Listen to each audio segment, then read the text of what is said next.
confidence into Xie so he can really step up forward. And when the team fights happen around 30 minutes, then you can hand the baton to Uzi on later on. Yes, of course, he does need to make it to that point in the game because he is so important later on. He's such a big late game investment, but you have to survive until he can fully come online and open the game up. You just saw him on your screen there, of course. He's going to be returning back to the Rift in this matchup, trying to bring down Ruler and Core JJ in this Game 3. The laning phases have been going even between the two of them, which I think is a bit unexpected after we saw the last time these two teams played. Uzi and Mako and Ming, with both of the matchups that we saw, were able to take advantages against the bottom lane, regardless of their opponents. But now, Ruler is stepping up. He's not giving away lane advantages unless it's influenced from the outside. It's not large lane advantages, correct, but there's still advantages going towards Uzi. He's able to get item leads, but then when Uzi tries to take the next step forward and try and net the kill, remember that bottom lane fight that was a 2-for-1 trade in favor of Korea? It's because the communication was so crisp that, of course, Score was there to back them up. So it's feeling difficult for Uzi because he's usually a lot more impactful early on in the game because when he has a lead, he's willing to go for it. But, of course, that's how they lost that last one. And this is where we get the contrast in play styles between these two regions. Despite being from 4 separate teams, the 5 players from Team Korea are communicating efficiently and effectively, maneuvering in such a way that they can deny Team China around the map. Whereas Team China, despite a majority of the members coming from Royal Never Give Up in the LPL, their communication just isn't quite as snap fast to react to these plays, and they find themselves falling behind in these instantaneous decisions. Funny enough, it's because that communication does need to be at 100% because it starts through mid lane. In mid lane, where's the change happen? Bringing in Xie is you either have to play towards Xie, which didn't happen in that last game, but it needed to happen in that last game, or what ended up happening in game 1 is that you pick up the Lulu and you try towards bottom lane. So we'll have to see if China is comfortable enough saying we are flexible, we can do both. And we're going to continue to either play bruisers mid or supports mid. Or if they just say, okay, we're a little bit more comfortable playing Lulu, we'll try and have a run back of game 1. And this is where we look towards that pick and ban priority, how they set up Xie, that primary facilitator for communication for Team China. As we get ready to look into this pick and ban, Team Korea have side selection. Looks like we're about to get into it in just a moment. And they will find themselves back on the blue side for this game 3. And there it is, the Lulu ban. China has to respond with a Galio ban at this point. I know that Galio is not going to be a first pick priority for Korea, but both these teams don't want it in the hand of the team that wants to aggress and dive, as Korea banned the Galio in game 1, or the team that wants to play it slower and deny, is what happened with Korea in game 2. And we'll see which style Team China get to take. This time they find themselves on red side with counter pick. We'll see if they save that for Let Me once again, as it's double Aatrox and Akali. Team China don't want to risk it. And again, Korea blue side ban away the Galio. Very interesting to see how this meta is developing, as Korea don't even want to risk first picking it. They were worried about China getting it in their 1-2, because Galio is not a first pickable champion, and if China gets to hand up Galio, remember, Let Me has played Jarvan in game 1, so Jarvan Galio, that's a composition that's very easy to play around and has a lot of protection for Uzi. So there we go. Take that pick away.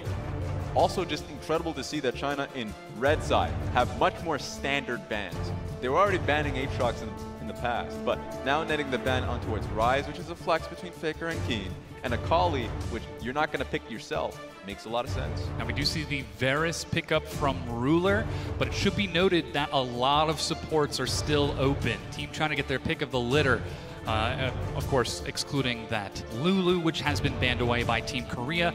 And that engage, that facilitation has been so important for Team China over the series. Putting Ming on Rakan, putting Ming on Alistar, something that can have a large impact in these fights. Of course, with 2 of those champions open, that means he has to pick one of them, whereas Korea gets to follow up with the second if they want to take an engage approach, or if they fall back to a defensive style with Braum. I think Braum is going to be a pick here for China.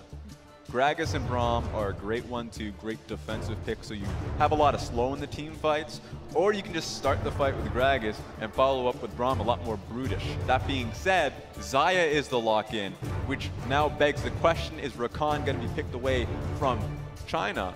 Rakan should be the lock-in. There we have it, because you don't want the lovers duo being picked up by China. Yeah, so much strength in that bottom lane, but now there's plenty of wave clear and plenty of engage for Ruler and Core JJ in the bottom. Team China could be trying to goad them into constantly fighting against Uzi and Ming, something that could be very risky, but now we get to see where the rest of Team Korea's composition goes. Teams recognize that the Xayah goes off to the other end, or at least the Rakan that is, and they will pick up the Alistar. Alistar is actually great when the Rakan's picked away, because if Rakan ever goes in with his W, guess what?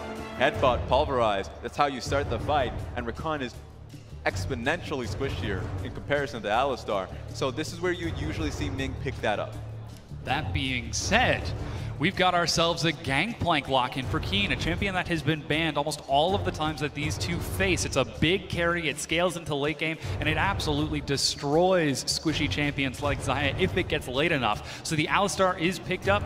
We do now get to see some bans away from Let Me or Xie's top lane. We'll see which pick Team China get to show with their next setup, but Team Korea, they're already setting something up very strong. You got a hot hand on that Alistar. So what I will say is that now you're seeing Let Me starting to think up his picks. Darius is a possibility. Remember, one of the major weaknesses that the GP has is if he gets challenged in dive situations. And you know the Gragas puts in the jungle, great CC that's there, they just need the damage to follow up. So Kennen is technically one, but Let Me would go towards the Darius, and that the possibility of just going for the dives, being relentless in your top lane's pursuit. You could look for the counter pick here and try to save counter pick for Xie against Faker in the mid lane, as LeBlanc is banned away from Xie. So might even try to prioritize the Orianna if they want to pick something safe themselves in that mid lane. Still a very strong champion, but now Team China have got to show us how they're going to try to round this out. You already mentioned the Kennen, something Let Me has prioritized, but it's actually going to be the Ornn up top. It's double engage, make that triple if you include the Gragas. Yeah, Ornn is just calling out that they're going to fighting. They don't care that they're going up against a GP top lane. It's a bad matchup, but you have the shield that you can just CS underneath it. Maybe you can dive, but you'd have to bring in the mid laner, and that mid laner is where we're leaving off. What is Xie going to pick here? You already mentioned the Orianna. I think you just go for it because it's great for the composition. You have a lot of damage when you picked up Luden's Echo. Ooh, and Faker finds himself on Zoe in the mid lane. Xie, he's already been calling out this matchup by aggressing through the early lane phase. Ming with a bit of a smile as he takes Kassadin into the mid lane Zoe. That's insane. I mean, major questions is what is Xie gonna pick in game 3 if he's confident enough to go for the counter matchup? And yes, he is. Highlight plays have been made with Xie on the Kassadin pick. It is always a major gambit, but when it pays off, Xie goes off. And this is absolutely a confidence play from Team China. They set themselves up for team fights and scaling. That's all they want to do with this. But that means that the laning phase is going to be quite risky for them. And Team Korea, that's where they've been getting their strength this entire tournament. Yeah, they have no range, by the way. China just doesn't have it. Bottom lane, they're going to get pushed in by the arrows that, of course, the Varus is going to be throwing off. They have the range advantage in bottom lane. Push advantage should be for Korea. Mid lane should be somewhat similar. It's always going to be on the skirmishing, and they have the Olaf to look for those fights. I like the early game coming out of Korea. And as the coaches shake hands, you get to hear the fans cheering once again. This venue is starting to fill up. As we get ready for this game 3, the teams are tied 1-1, neck and neck. Team Korea owns the overall head-to-head matchup throughout the group stages, throughout the qualifiers. They have consistently come out on top. Now they are 2 games away from taking the first League of Legends gold medal. As we prepare to load onto the Rift, will it be Team Korea taking this victory and getting 1 game away from closing out the series, or will it be Team China trying to bring it back and show that they too can compete with the best? About to get in, and it's just so fun to see when these compositions clash, who'll come out the best. Now, already mentioned Team China. We'll have to see if they can do it. We're getting into game. Welcome to Summoner's Rift. As 5, the players make their way onto the Rift. 30 seconds until minions spawn.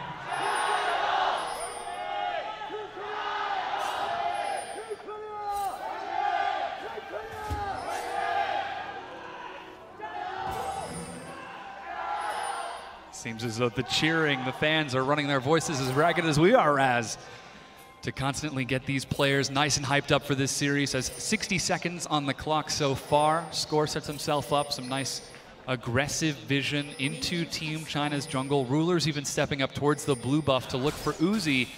And how appropriate that we get the double Samsung scans, but Ming, he's found them from the side. He's nearly in range for the double flash. He's able to get one. Ruler matches it. And Core JJ will back off as good piercing daggers will find Core JJ for some damage, constantly trading back and forth. Good job to have just the Ferris flash. So Varus needed to flash. If he got hit up by the knockup, then the Gragas was going to follow. There we go. I mean, you can look for bottom lane now if you're MLXG. Yeah, Core JJ is still trading back against Ming. Taking that Gleaming Quill means he's got sustain and he's already back up to full health despite the flash engage from Ming. Now, it should be noted, it is Hex Flash from Ming, so if he ducks into a brush, he can still pop out and look for some damage back. But now that Ming is finally back in range of the minion wave, he should be getting some of these Triumph stacks. But already, Team Korea are controlling this lane. Yeah, they need to. We're getting to a point right now. We already mentioned the Hex Flash, so getting bush control is crucial. And you know that MLXG is going to be hovering over your lane. So as long as you get the control here, and you can call your jungler. That being said, Olaf is top lane. I don't think they expect this. Now he's looped around up top. He's dodged through the vision. He's coming up behind them. The body slam is ready. Ruler has no flash. That's the ignite. He goes low, and he goes down. First blood to Team China's Uzi. Don't know why they didn't expect it. Now, usually junglers that end up going in the bottom lane and starting there will stay bottom lane. So, flash being blown on the AD carry, of course MLXG is going to come right back bottom lane. They push up pretty heavily, and there's no Olaf to support them. So, at the very least, he can get something topside, going to steal out the red buff, but that's a great advantage for MLXG. Score, as you said, getting that red buff. MLXG trying to finish off these Krugs as quick as he can, but Luku's making his way back into lane. It's Ruler. They were spotted out by a ward from Core JJ, who's starting to step up. Here we go. He's already level 2. That's the Gleaming Quill, but Ming lands himself the stun, and we're going back into the replay. Go back in time. No. As they're trying to get the kill onto Ruler, you can see they've made it out alive. Ruler and Core JJ made it under the turret. All right, at least we can see a little bit of that. Nothing really happens there, but we're getting in a dicey situation, so it's always fun, you know. If that keep you on your toes, yeah. Go Sepia, to be continued. That's how we end it. Turn the stream off. Exactly. Next time on this wonderful fighting episode, Score, he's going for a 3-buff start here, as he was able to get both reds and now is taking his own blue, but MLXG, he is non-stop roaming around the map. Teleport. Gets GA back into lane. MLXG is behind Faker. Flash body slam and the ignite, but he picks up the flash and walks it off. There we go. I mean, use the flash body slam to get in there. I mean, it was actually Faker's flash's own, so good job. He ends up picking the flash on his way out. But there we have it. You can see what the strategy is for MLXG. He knows he has 2 lanes that are getting pushed in underneath their own turret. Just means that he has stronger ganks. One bottom lane that's the kill. And one mid lane that has the flash of Faker.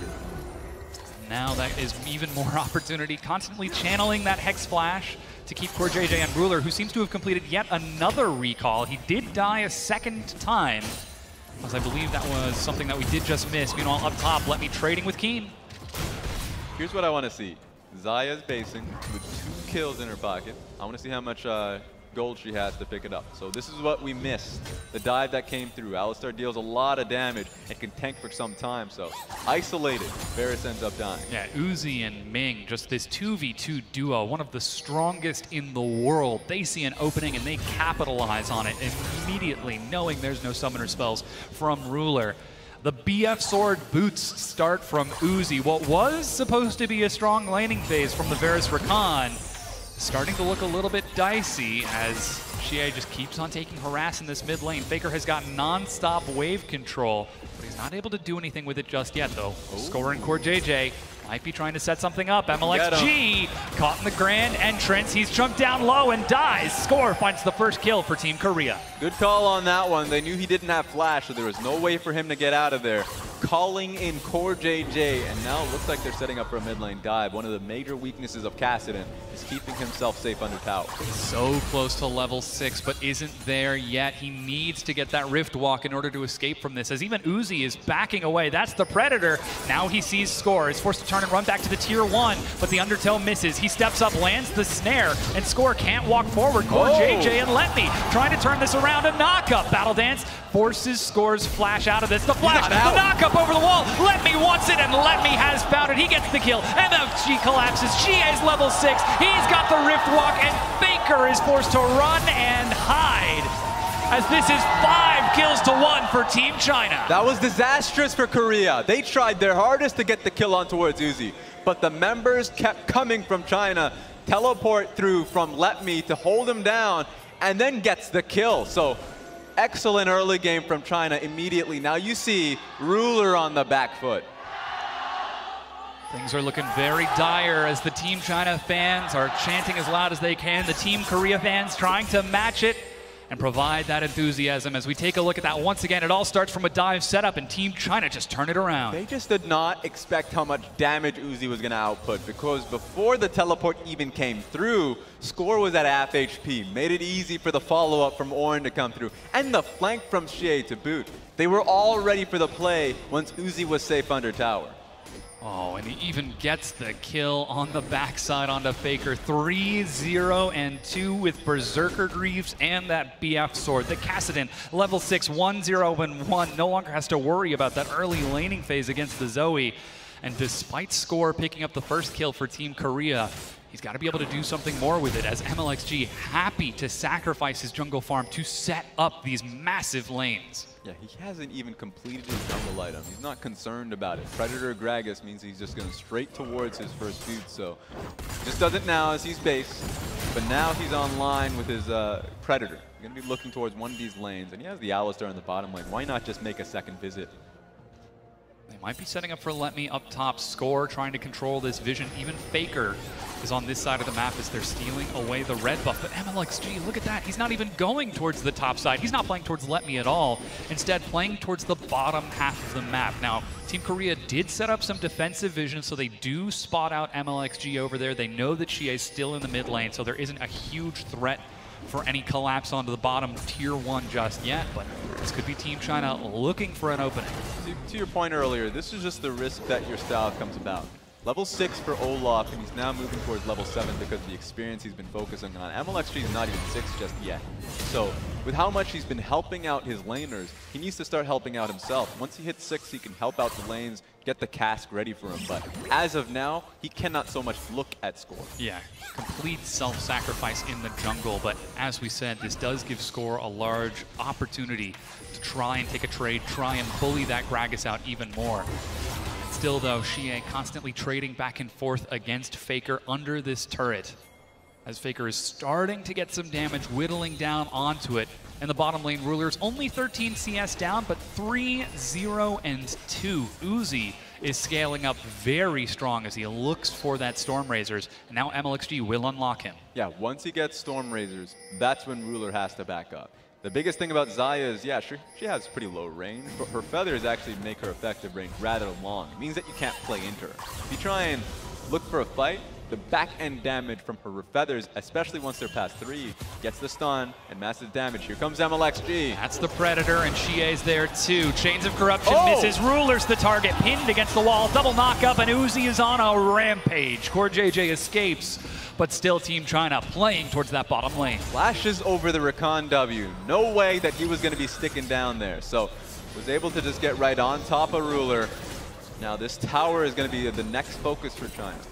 You can see a fight on both sides of these walls as Score looks for the Krug camp. Even the cannon barrage out of Keen used to clear out this minion wave and try to stall this snowball.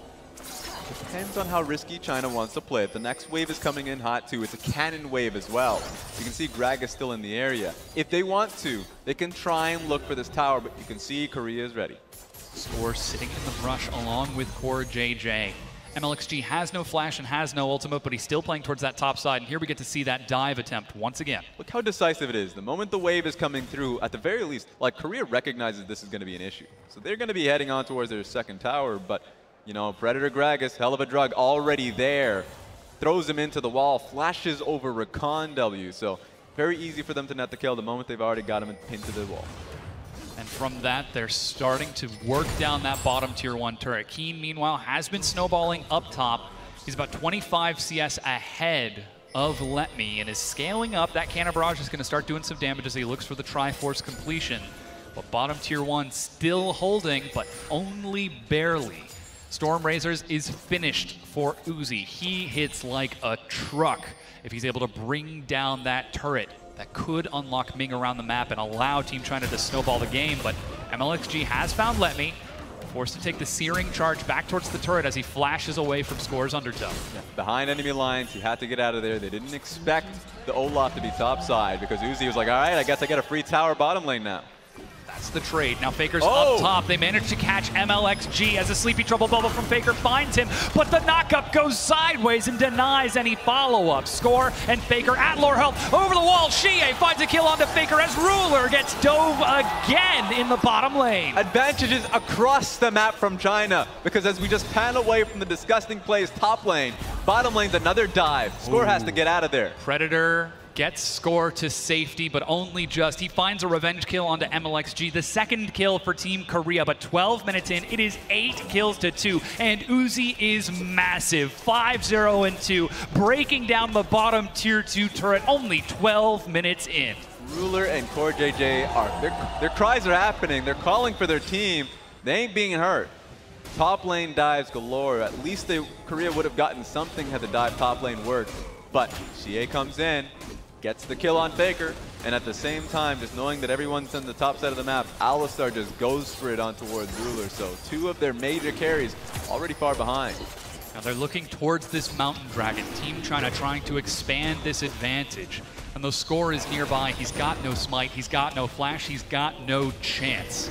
As Uzi heads back to base, not even staying to finish things off, that does leave MLXG all by his lonesome to finish off the Mountain Dragon, adding just a bit to the time. But he locks it down, no problem. 3 health left. And it is 2,500 gold for Team China as they are opening this game up and denying Team Korea the late game that their composition so desperately wants. This is the play that we kind of missed out on because you already saw the damage coming through from Ornn. He just wanted to lay enough damage, so this comes through. Of course, the Kassadin nailing the kill on the Faker. They try for a little bit more, but the stun was there. So, hey, you know, at least he gets out. Keen is out of there. He has to blow his flash, though. Yeah, MLXG trying to collapse and flank onto Score, but doesn't have any follow-up from Xie or Let Me, ends up dying. Minor mistake, but still big advantage to Team China as now they've put Uzi and Ming in this mid lane to control waves and start working down the mid tier 1 turret. They've got priority towards Dragon and Rift Herald right now. It's so damaging here for Korea because this should have been a composition that they had an early game lead with Olaf, Varus, and Rakan. The problem is, 13 minutes into the game, 2K gold lead in China just because of the fights that have been happening, just strewn us across the map. So now, this is working well for China. Their composition needed to come online late game, but I guess it's already gotten to the point. Storm Raiders already there for Uzi, and Kassadin's going to be on a side lane. Look at that. Faker is forced to clear this wave that's constantly being pushed in by Uzi and Ming. You can see the roam around that mid towards the Rift Herald. Scuttle Crab was taken by Score, and though the vision is being cleared out, that's still 4 members from Team China sitting in the river and controlling this half of the map. Ruler's top lane is still unsafe as he's not even finished his Blade of the Ruined King, going on 15 minutes. 0-4-0. It's just tough to swallow for any AD carry in this kind of position, getting dived underneath their inner tower.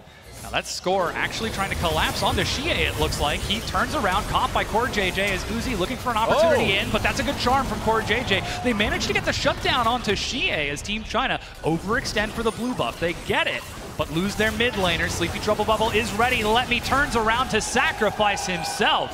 And Team Korea find an opening. Indecisive from China. Sure, they were looking for the blue buff, but they didn't know exactly what they're trying to do. Either fully engage or just try and steal it away. And it's Xie that ends up dying at the very beginning. So what should have been a Rift Herald pressure from China gives it all over to Korea now. They had set up so much vision, but the one direction they didn't anticipate an attack coming from was the one behind them. Score and Keen collapsing to find the flank and forcing China to split up. They find the kills, they find the Rift Herald.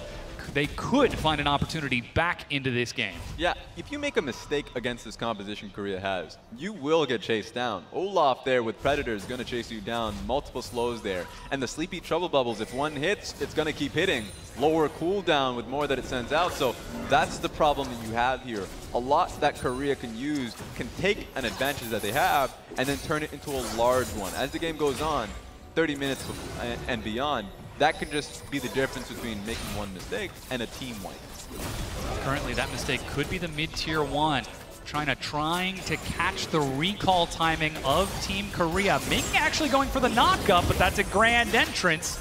He's caught by the Sleepy Trouble Bubble, but a Gleaming Quill sets him free from that nap, and he escapes. But this time, we're seeing Team Korea learn from their mistakes. That recall in Game 1 cost them the mid-tier 1 turret. That same play cost them the mid-tier 1 in Game 2. But this time, they're defending, and it takes a much larger investment from Team China to break it down. Yeah, you can already see them playing a lot smarter and just side by side. So with the early game, you saw Ruler and Faker being the opposite side of the map. Now they're just pretty closely knit, knowing that if they're going to get any pick, it has to be together.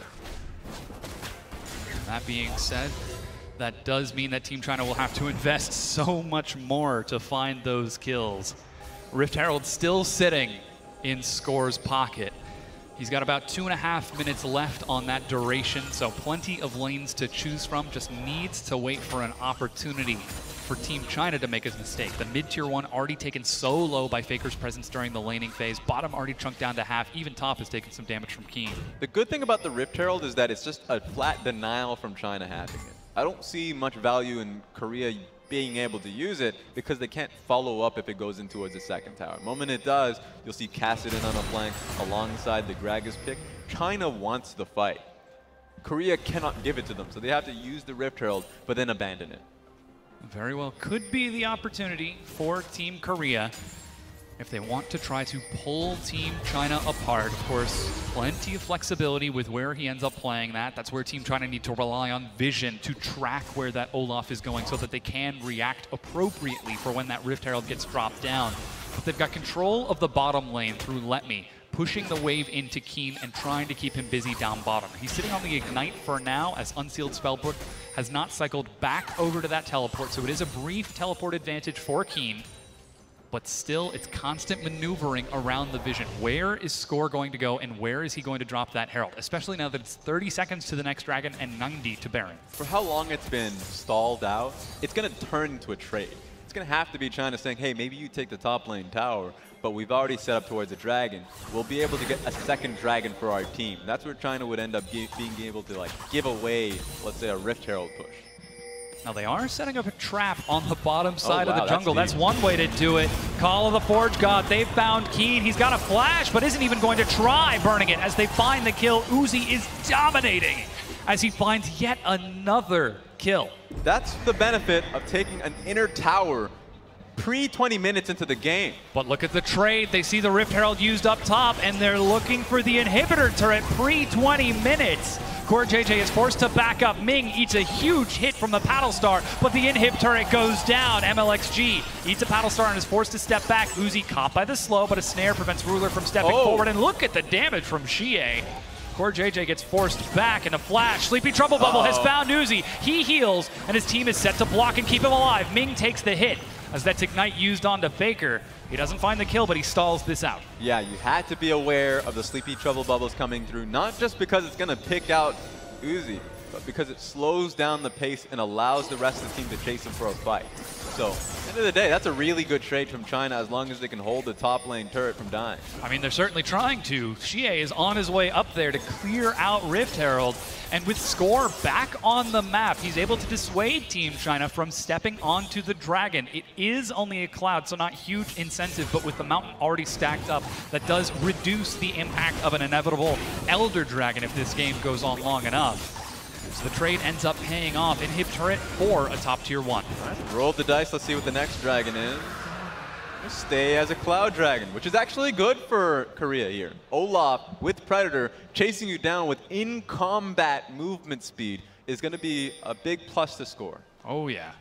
Landing those undertows suddenly becomes so much easier when you can close the gap. Now Keen is split pushing bottom. Let Me gets caught recalling, refreshing that health and mana pool, and picking up some items along the way.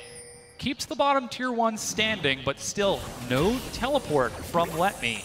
Means that he's going to have to try and react to Keen and keep him in constant vision, especially now that he's got the way all the way cleared down to that inhibitor on the bottom half of the map. But still, Team Korea, there's still plenty of opportunity for them to set up vision around there and prevent any sort of plays, whereas Team China are free to play towards mid and top. I think the vision Korea has to set down are defensive vision in the top side. Baron is going to be something to look at. It's been up for about a minute now. And if Let Me has a great flank teleport to use, then that's going to be the go-to for Team China. It's so hard for Korea to flank down the Xayah because Uzi, of course, he's going to have his summoners. He already has his flash. He gets his heal. That's going to be great for him. And then he has his ultimate still available. So it's so hard to dive on back. And if you have the teleport coming in from Let Me, it's a great fight for China. And it is so important to bring Uzi down. He is 6-0-2 with a completed Infinity Edge, but they're looking for Faker, and they found him. He lands a Trouble Bubble, but look at the damage. Uzi is godlike as he finds that kill. And now Let Me is in the mid lane using a long-range call of the Forge God. Piercing Arrow is ready. Lands on Gromp.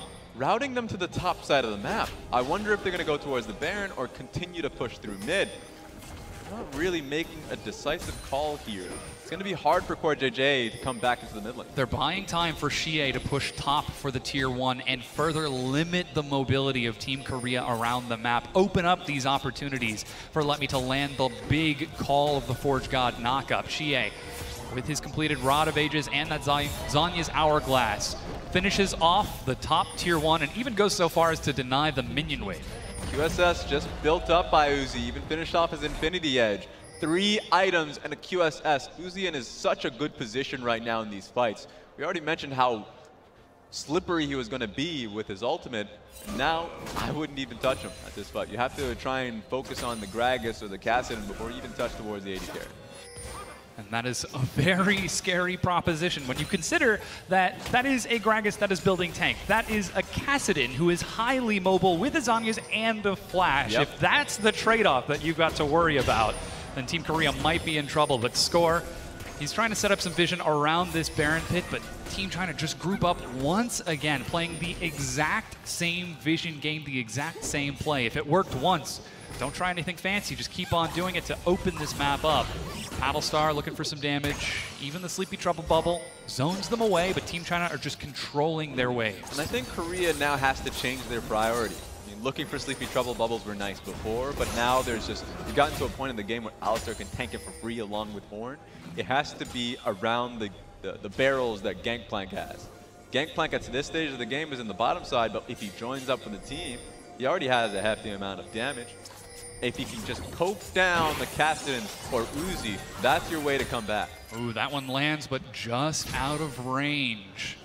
Ming is able to walk away without taking that chunk of damage. As he said, even though it is reduced against that Alistar, doesn't want to take the damage for free if he can help it, especially setting up vision around this Baron. Let Me, once again, groups up with his team the moment his Call of the Forge God is off cooldown.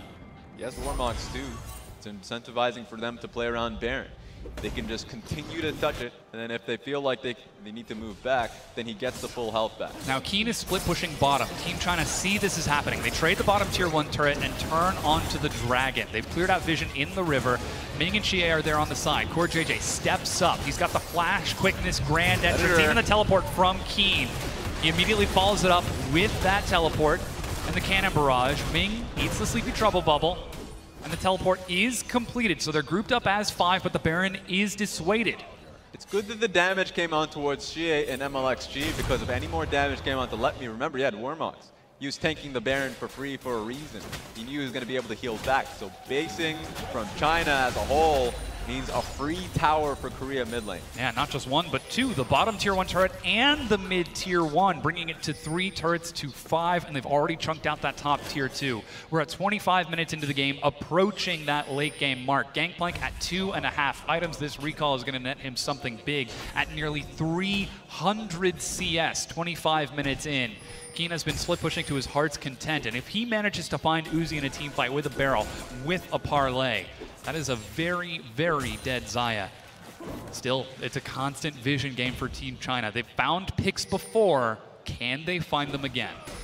Yeah, it's possible. I think they have a lot of good CC, and they're still staging a fight around Baron.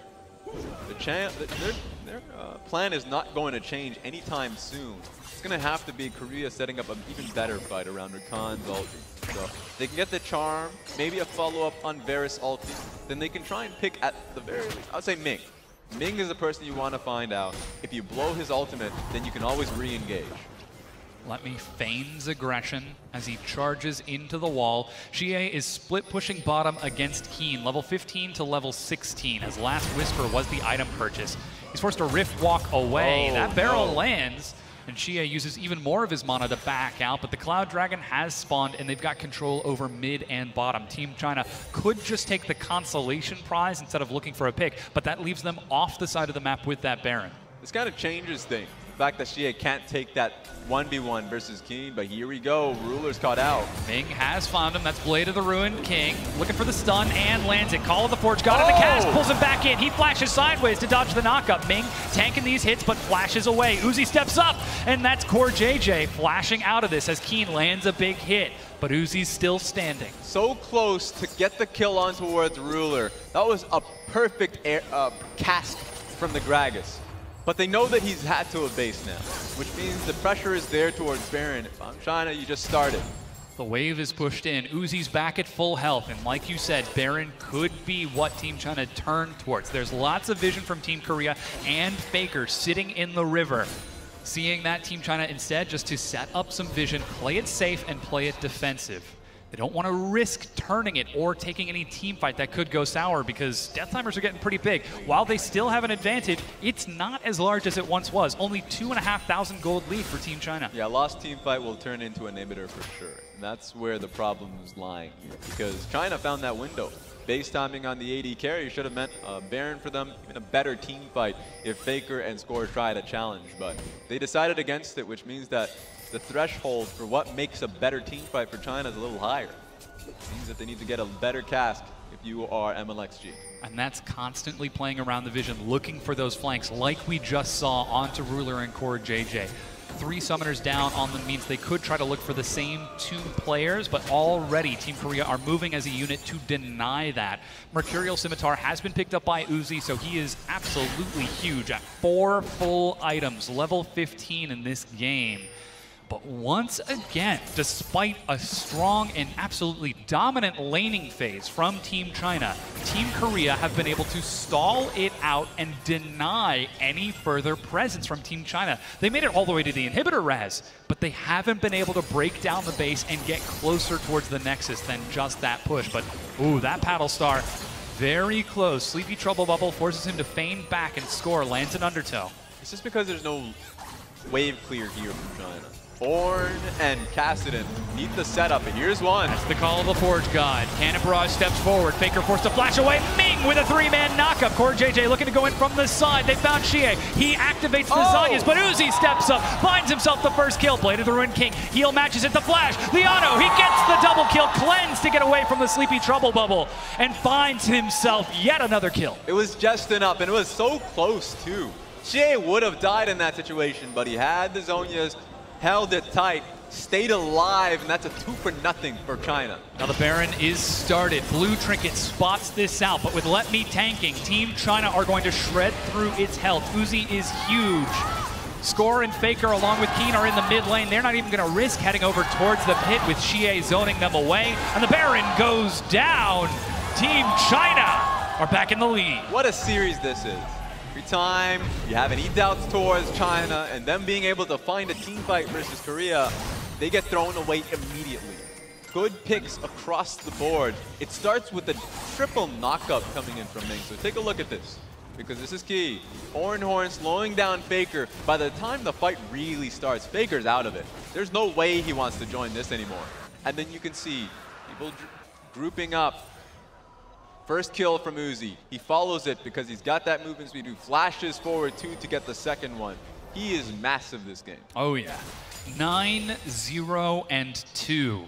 He has truly come into his own, perhaps ascending to that top tier status that he has been chasing ever since Rift Rivals, ever since MSI. And now, could it be enough to close out this Game 3 and bring Team China to 1 win away from taking the gold medal? Still, they've got the Baron buff, they've got the opportunity to siege, and Xie is heading back bottom to finish off that inhibitor that has been started so long ago. Right now, Uzi's packing a punch. He's got his Zeal as he's closing up his item build, and it's now getting multiplied by the Infinity Edge.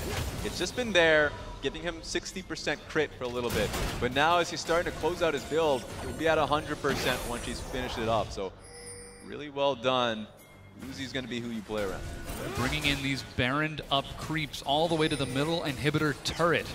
Xie is escorting the wave bottom as Letme is trying to stand bodyguard along with Ming in front of Uzi. But whoa, Xie and Ming find a kill onto Faker. Uses the ignite, but with no flash, he doesn't escape. And suddenly this siege became a whole lot scarier. It's all going to be on this next wave. Kassadin's just going to look at his watch. He's like, all right, yeah, sure, 3 of you, do what you want. But the mid lane is what you have to focus on. The dive is so real, and Kassadin is going to be there to join him. Xie still ready for the flank, clearing out the minion wave, lands some damage onto Keen, but that's the Predator. Middle inhibitor turret goes down. Now they're turning onto the mid and bottom inhibs at the same time. Mid goes down, but Uzi backs away, leaving Xie to finish off the bottom. It too will fall, and Team China take their advantage and don't risk it, backing off. Conceding the world, Korea is. The fact that they just conceded their mid lane tower and inhibitor really showcases how confident they were that they were just going to lose that fight. So don't even want to touch it. 2 inhibitors down now. Is this going to be one more fight to end the game? And this is Faker looking for a flank on the side. Let's see how he ends up getting caught here. Core JJ is there. So going back bottom lane is important because the Kassadin is how they got the kill. You had to be looking for it. There it is. The portal jump and just lands the CC with Xie the exact same moment he steps up, landing the damage to burst that Zoe down. And with no flash, Faker again, no chance of escaping. Super minions now mid and bottom. Baron about to wear off for Team China, but they've still got plenty of time to put pressure on the map and look towards that final inhibitor turret. It always comes down to how focused you are to play your style out. Playing a Zoe this late in the game, you're just looking for that one great Sleepy Trouble bubble to get the poke down. But if you're just focusing all on that, you'll lose full vision of what's happening behind you. So yeah, Kassadin's been there for some time in the bottom lane, and he was just so zeroed in on the push on mid lane that he completely forgot about it. Now the top tier 2 has fallen. Team China alongside Uzi and Letme looking for the inhibitor turret. The wave crashes in. They just saw Keen bottom. He's got teleport and cannon barrage, but makes his way out of the base. Sleepy Trouble bubble, but Ming is zoning them away. The final inhibitor turret goes down. Letme steps up, sidestep to the barrel, and they make their way out of the choke point. They do not want to risk Core JJ getting a flash engage, locking Uzi down long enough to kill him because he is all of Team China's gold right now. But they still manage to take the turret and back off, and super minions continue to push mid and bottom. This is just the worst situation for a Zoe player. Any poke she gets down, not really going to last on the tanks that walk forward. Gragas, Ornn, and Alistar just using their heads, walking forward and giving space towards Kassadin and Xayah. Just going to try and for this inhibitor. Now, they've got a cannon wave behind them. So I wonder if that's going to be enough, because GP's just in bot. Xie is pushing in mid. Super minions are still pushing in bottom. It's 90 seconds to the next dragon. But still no Baron just yet. MLXG gets split off from his team. Score thinks of engaging, but that's the call of the Forge God. Faker gets his flash, immediately forced to use it. Cannon barrage, looking for the disengage. Core JJ still holding on to the flash quickness, but decides not to follow the barrage, and Team China bait out the ultimate. Yeah, no ulti from GP. They're gonna go all in to get this inhibitor now. MLXG body slams forward, but Core JJ doesn't flinch, holds his ground. Good knock up onto 2. The follow-up from Ming. He's found it, and Ruler's already dead. Uzi steps up as they're chasing in. And Core JJ is forced to use the quickness to disengage. Uzi continuing to look for damage. In and out from Xie. So every single time they try and focus him down, he just jumps out of the fight. Uzi steps up, he's looking for score, and he finds it, double kill, turns onto Core JJ under the fountain. He goes low and gets the triple. Core JJ survives, but Uzi sees the opening and he takes it as he turns onto the Nexus turret and breaks it down. Team China are 1 win away from taking the gold medal. Match point, tournament point. They are so close to being able to nail it down. And you are seeing a much more patient China. People's Republic of China recognizing that they have the composition to end the game. Uzi had all of the checkboxes listed. Fed, 6 items, he's got it. The tank's all in front of him, he has the safety. And so all he needed was his front line to move in. You can hear it from the crowd. They are that close to being able to take the gold medal. Only 1 game away. They show the confidence that they need. They set up with the snowball during the lane, and despite Team Korea slowing things down during the mid-game, they still find the openings that they needed to break the game open. Playing off of Letme's horn, landing those massive Call of the Forge God, and picking off kill after kill, getting closer and closer. And I almost hesitate to say this, it almost seems like a Korea-esque style, piggybacking off of Uzi's characteristic aggression. He got massive kills, but they just simply played around this 1 core chess piece and slowly moved it forward to the enemy king. Yes, because they didn't want to take any more risks. We already saw what happened in game 1 when you lose your Baron just like that. So China's understanding adaptations are being made here. But take a look at how it all came downhill for Korea. Because Korea got to a point trying to dive bottom lane. Had that dive worked, would have been great. Sure, Uzi had the BF sword, but it wouldn't have mattered had the dive had been a little bit more coordinated. The issue of being so tuned into the play is you're all ready for it. If it doesn't go well, you have to find an exit strategy. They didn't, and all of the members from Team China were able to pick up the kills. Faker lost a lot from that. Cassin was able to net his first kill off that play. Uzi was safe, and a lot of the kills came through. 3 kills, I think, on that play. So that's where it all came downhill, because the competition was fairly easy in Korea's standpoint, where they just had great lanes, and they need to just play it slowly. And it was such an interesting sacrifice out of MLXG, completely giving up his jungle to focus on that bottom half of the map. Saw that his buffs were getting taken, saw that Letme was being pushed under his top tier 1 turret, but never at all doubting that if I just play to Uzi, if I just play to this bottom lane, I can set him up with the snowball, and then we can just knock the game down out from there. Because again, as you said, Team Korea's composition, if it gets an advantage, becomes so punishing. The Olaf diving, the constant poke and harass from the Zoe, but they never got the advantage. And they never got it, and honestly, I think that Score was in a good place to be able to carry his team had that bottom lane dive not gone so awry. Because at that point, 1-2 level advantage for the jungle matchup, or Gragas would have actually lost so much if he wasn't there for the counter game. So you get to that kind of position, it's unlucky, but if China's looking past this game, they're saying, wait a minute, Korea's not thinking this one straight. You're getting to a position where you should just play it through the lanes and not try and be so creative and try and look for these ganks and dives. Maybe they just run an extra risky composition again. Maybe they run double teleport with Cassidy once again. So pick bans are important. If China can get red side once again, it's been key for the series. Well, they do get side selection in this game 4, and it's match point for them. As we said, Team Korea's Asian Games life is on the line with this next matchup. If they drop game 4, they are out, and it's 3-1 for Team China. So knowing that, what style are we looking for Team Korea? Do they fall back to the safe and the standard, not trying to match the matchups of Team China, or do they try to go for those matchups, enable Score, enable Faker? What I want to see is Lulu be left up, funny enough.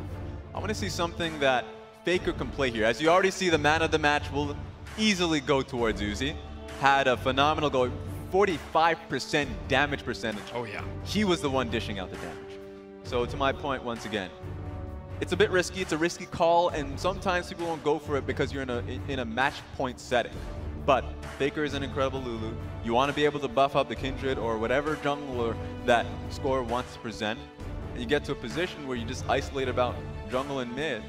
And we haven't seen a lot of Galio But if we throw up the Galio or the Lulu, that slows the game down, and you have to be able to pick it up yourself. And that's something that I think we've kind of glossed over, was that this game 3 wasn't a jungle mid setup from Team China. It was almost completely a jungle bottom lane focus, leaving Xie on that Kassadin to play safe and defensive. So Team China, they've shown that they're willing to step back in that regard in the jungle. Perhaps it could be an over-index into the jungle to try and reset that. Yeah, it's possible. I think Ruler had a poor game bottom lane, so if you're going to try and go for it, blowing flash, losing first blood bottom lane, maybe they go back bottom lane again. Yeah, we'll see what that's going to be. That said, we've got match point on our hands, ladies and gentlemen. We're going to go ahead and take a quick break. The 2018 Asian Games Esports Demonstration event will be right back.